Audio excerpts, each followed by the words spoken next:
All right, the gate tonight was $6.5 million. The attendance was 17,343, sold out.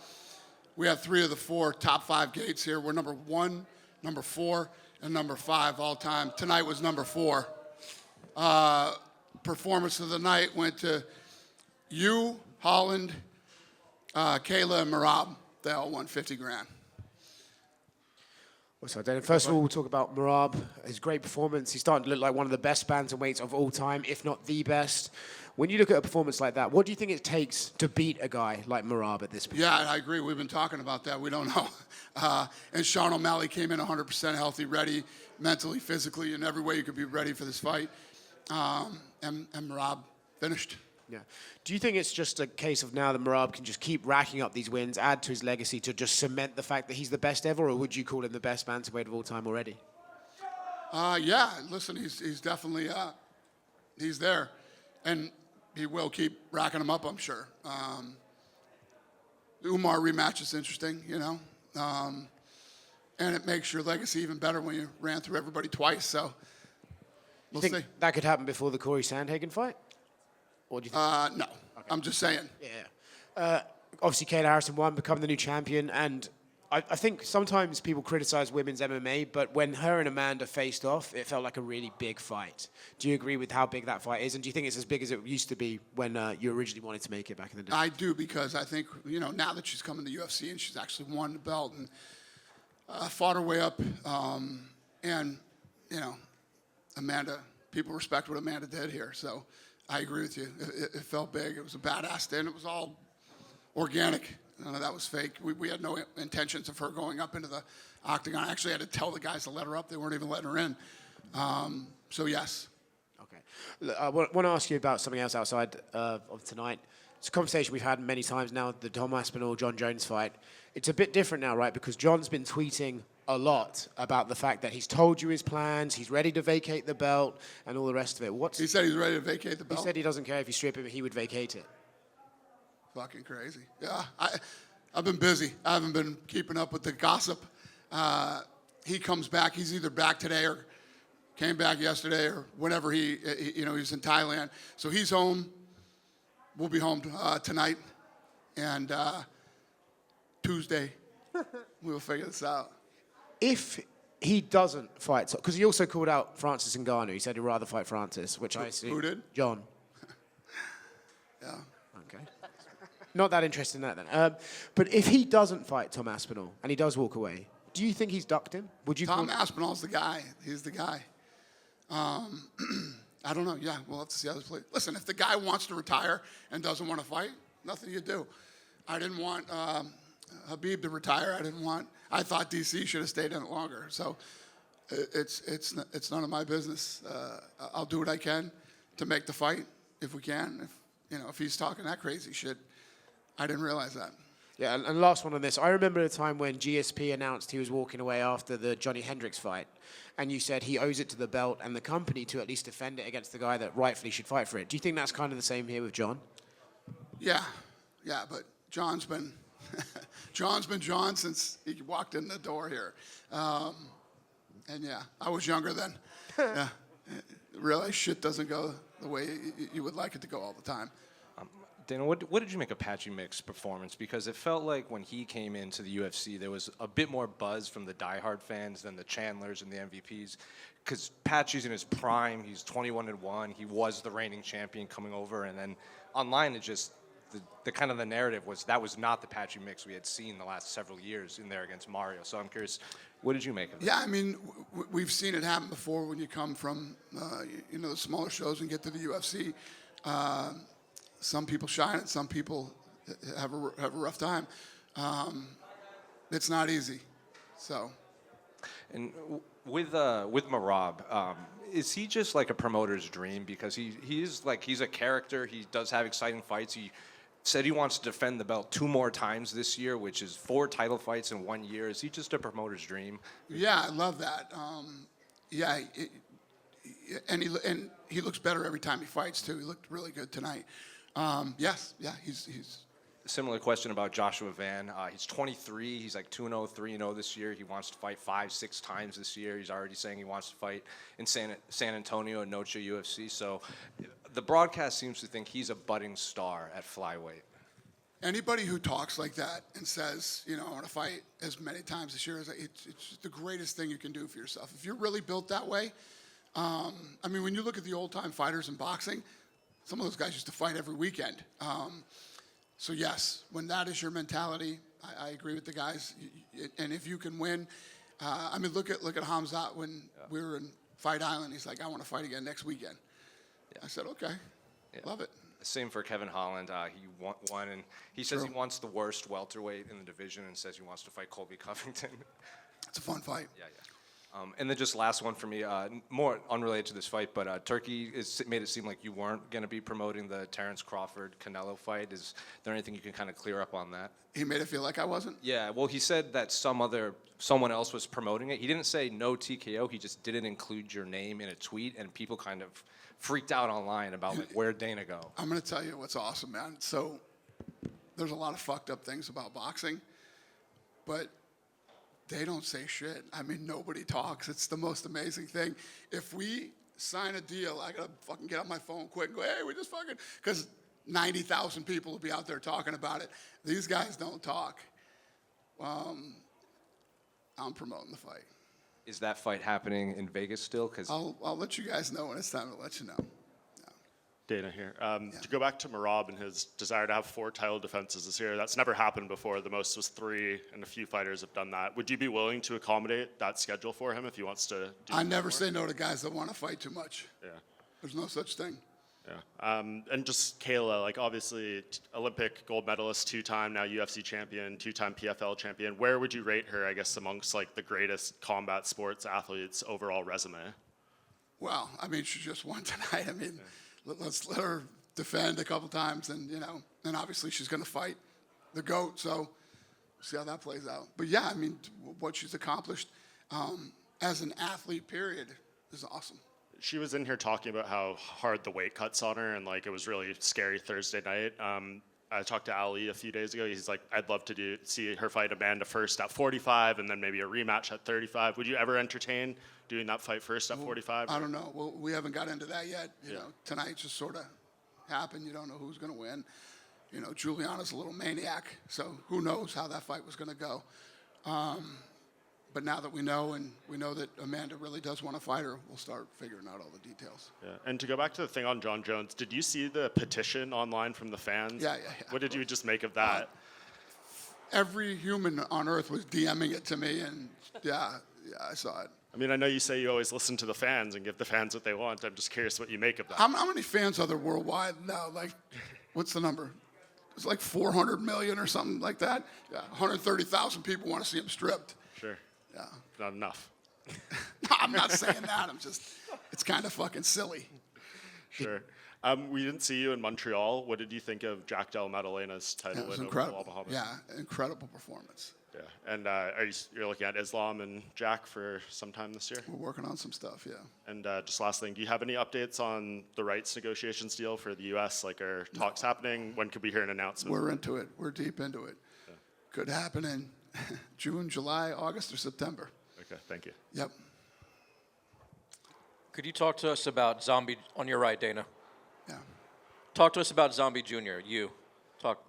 Yeah, it's funny, that guy came off looking for a fight, and so did Merab. I'm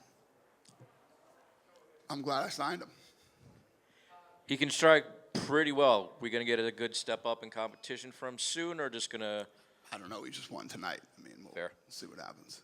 Did you sign the petition? No, I did not. Dana, back here. A couple of things. Did you notice the thing just before Merab was walking out? There was a kind of a fence collapse issue or something. Did you see that and kind of what we were? Yeah, it's our second one in 25 years. Yeah, everybody was hanging over the edge and it collapsed. Everybody was all right. And thank God this time it was a low one, not a high one. Obviously, this John Jones thing is what a lot of people are talking about. I wonder, is there anything that PFL or Francis could do to make that a realistic option for you guys, or are you fully focused on Aspinall? Yeah, It's Aspinall's fight. I mean, we've been talking to this kid forever about it, and it's his fight. Listen, you can't make people fight. If John doesn't want to fight, you can't make him fight. We can try to make him fight. We can throw things at him that inspire him to want to fight, but we'll figure it out. Regarding this TKO boxing thing, it did seem kind of interesting because I know that there was the Netflix upfronts, and I believe there were rumors that perhaps something was going to happen there with this Canelo and Crawford event. Turkey was pretty big on making it clear that you would be the head promoter, and then he did say actually you were going to be head promoter, and they didn't have a broadcaster, and then it was actually Sella's going to promote it, and it's going to be DAZN pay-per-view, Ring Magazine, all of that stuff. I guess what exactly happened in the last couple of weeks? I don't really know. Listen, when we're at work at UFC headquarters, I'm in my own little world, man. I don't pay attention to any of that shit. I know what's going on. I know what we're doing, and I don't really pay attention to that stuff. It doesn't matter to me. What was the last conversation you had with Turkey like, and how often are you guys in communication? Shit, I don't even remember the last time I talked to him, but That can't be good. we're good. It's very good. No, we're very good. Thank you. All right. Dana, up front to your left. Down here. Yep. So when Amanda, was announced as joining your UFC Hall of Fame a couple of months back, and then within an hour she's saying she wants to return to the cage. Did you guys know that going in when you were planning to give her Well, an honor? yeah, she had been talking for a long time. I think that if Kayla made it to become a UFC world champion, that she would be interested in fighting her. So, but you never know. We're talking about John Jones now for the last however many months. So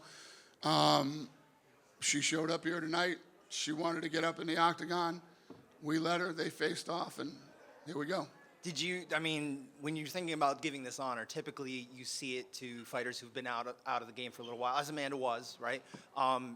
We now have a situation, she's going to be coming up in a couple weeks. She's going to make a speech and everything, looking back at her career, while also looking forward to a really big fight coming up. It's kind of an interesting situation. Is that something you try to avoid typically when you're giving out this honor? Never thought about it. Okay. Yeah.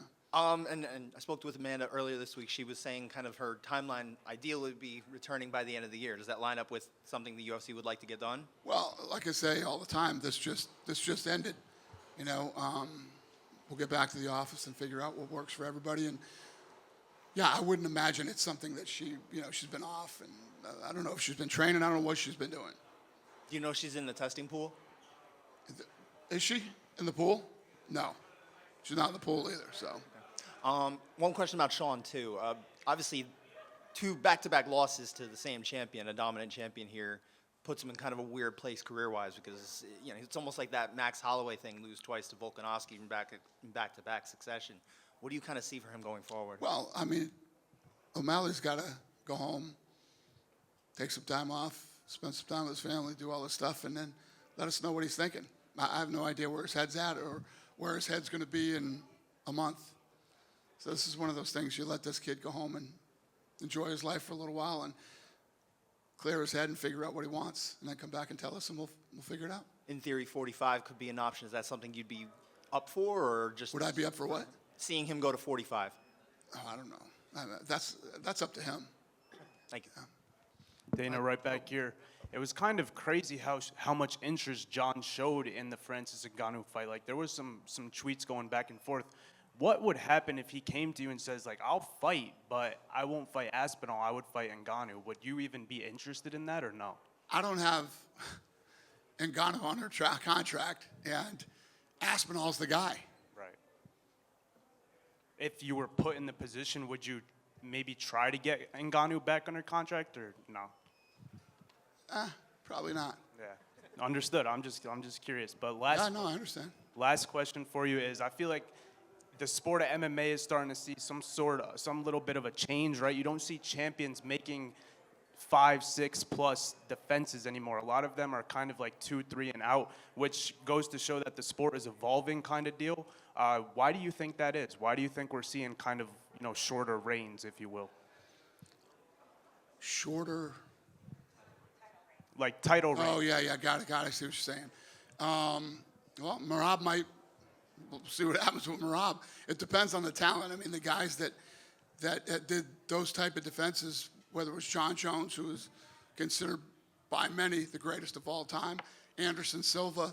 I mean, you know, I don't know if it's that the sport is definitely evolving, and it's going to continue to evolve, but I don't know. And last question, in a few weeks you'll take the promotion to Azerbaijan for the very first time. What are you expecting out there? How excited are you to cross off another place to bring the UFC? Yeah, I love it, and you know, I like going to new places and exposing the live event to people. We had a bunch of people here tonight who had never been to a live event before, and when you talk to people after they see it live, it's different than watching it on television. So, anytime I can get that experience to bring people in that have never been, I love it. It's literally my goal over the next however many years till I drop dead. Yeah. Thank you, man. Yeah. Hey Dana, over here. Is a Pantoja Merab super fight something you're open to in the future?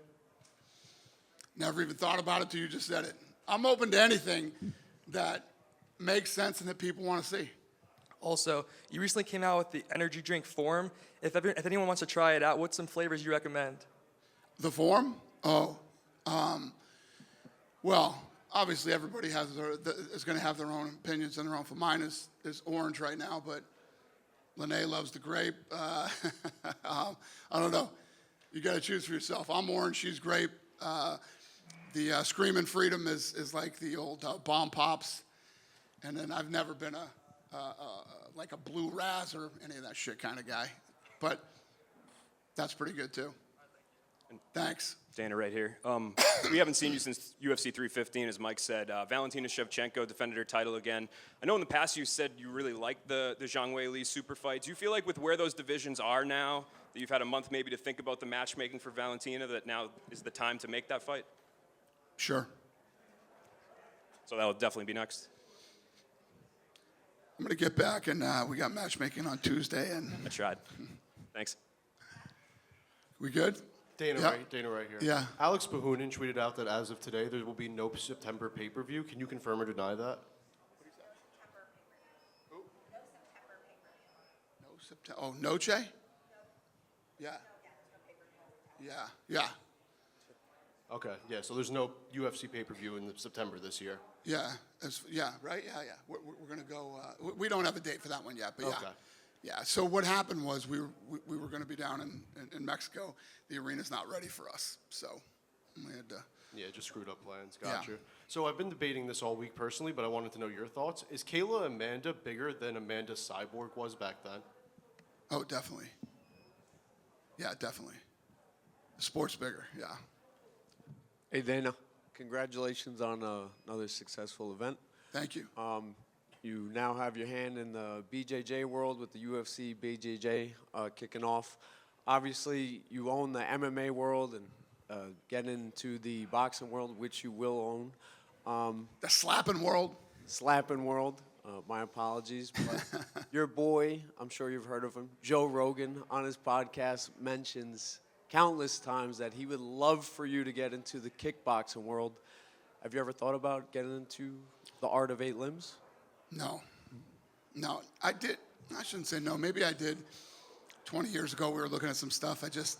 When I was younger, and I was a huge boxing fan, I used to like kickboxing too. I used to watch kickboxing on ESPN, and remember when they used to say the kick of the 80s? It was, kickboxing was the kick of the 80s or some shit like that, but it never really happened. And I don't know. It's just not. I have to feel it and really like it, and it's just not that I don't like kickboxing. It's just I don't want to promote it. Right. I like Muay Thai too, but I mean, why would I pick kickboxing over Muay Thai? Why not do Muay Thai, which I think is way more violent? Yeah, I'm not into it. Dana, other way, over here. Yep. Yeah, one more thing on just John. I know you said you can't make him fight Tom, and it's ultimately up to him. I know you've basically been on every wave in this sport. In your heart, do you believe that this is just the process, or is it ultimately you'll get him to fight in your mind? It's definitely the process with John Jones. been going through this since the day he started here. And it's definitely the process. Do you believe it Him and ultimately Anderson will happen, Silva, though? him and Anderson Silva, every time, throughout the history of being in business with those guys, when it comes time to get them fight, it's like dealing with artists. It's interesting. What's your gut? Like, in your gut right now, does it tell you that fight will end up happening? What's that? Like, in your gut, do you think that fight will ultimately end up happening? Yeah, I mean, I've been saying it since the beginning, and John Jones agreed to do the fight. So John Jones was offered the deal and accepted the deal. Dana. Yeah. Dana here. Heading into the fight, some people had concerns of a lackluster card, essentially of the entire card. However, I wanted to know personally, what did you think of the card tonight? Because it looked like the place was rocking. Yeah. How did that start? You said people were expecting a lackluster card? Yeah, people saw the card, and it got a lot of feedback on Twitter and things of that nature. People expected a lackluster card. However, tonight seemed really exciting. Yeah, that's the goofiest shit of all time when people start talking about fights or cards before they happen. If you want to judge a card, judge it after it happens. And, if you think fights were lackluster or the card didn't live up to expectations. It's like I've been hearing this shit for 25 years. So, but I thought the card was good. It was a fun night. Yeah, and at the end of the day, if you look at, there's 4 performance of the night bonuses tonight. That's a good night.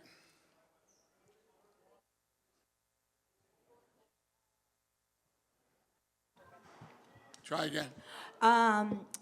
Sean O'Malley said that he didn't see a trilogy coming again with Chito Vera, but after his result tonight, would you say, is it possible to see this fight coming maybe in the future? Chito Vera and who? And Sean O'Malley. Again, anything is possible. Because they are one-on-one, right? It could Yes, be. ma'am. Anything is possible. Thank you so much. Thank you. So, Dan, just to clarify there, you said John has agreed to fight with Tom. To clarify, you said that John agreed to fight Tom, yes? John agreed to fight Tom? Is that what you just said there? Before, on the last answer, you said... John agreed to fight Tom, yes. So but he hasn't signed a contract, right? Right. Yeah. Well, I mean, you guys have heard me for the last however long. I said, I guarantee you this fight's going to happen. This fight's going to happen. Fight's going to happen. You guys told me the crazy shit that was going on Instagram and all these other places. But yes, I've been saying John is going to fight Tom. So there was some rumors out there that you guys had offered him his fuck you money and he turned it down. Unless you hear it come from here or we put out a press release, don't believe any of this bullshit. It's like the Turkey stuff, you know what I mean? And everybody's saying, I know Turkey said some stuff, but unless we come out and say something, it's all bullshit. I just don't get sucked into that stuff anymore. I don't even care. I don't even listen to it. And most of the time, the shit that I hear that happens, I hear from you guys when I come to things like this. Otherwise, I don't care and I don't pay attention to any of that stuff. But yes, John agreed to fight Tom. Fact. Good? Thank you, guys. Good night.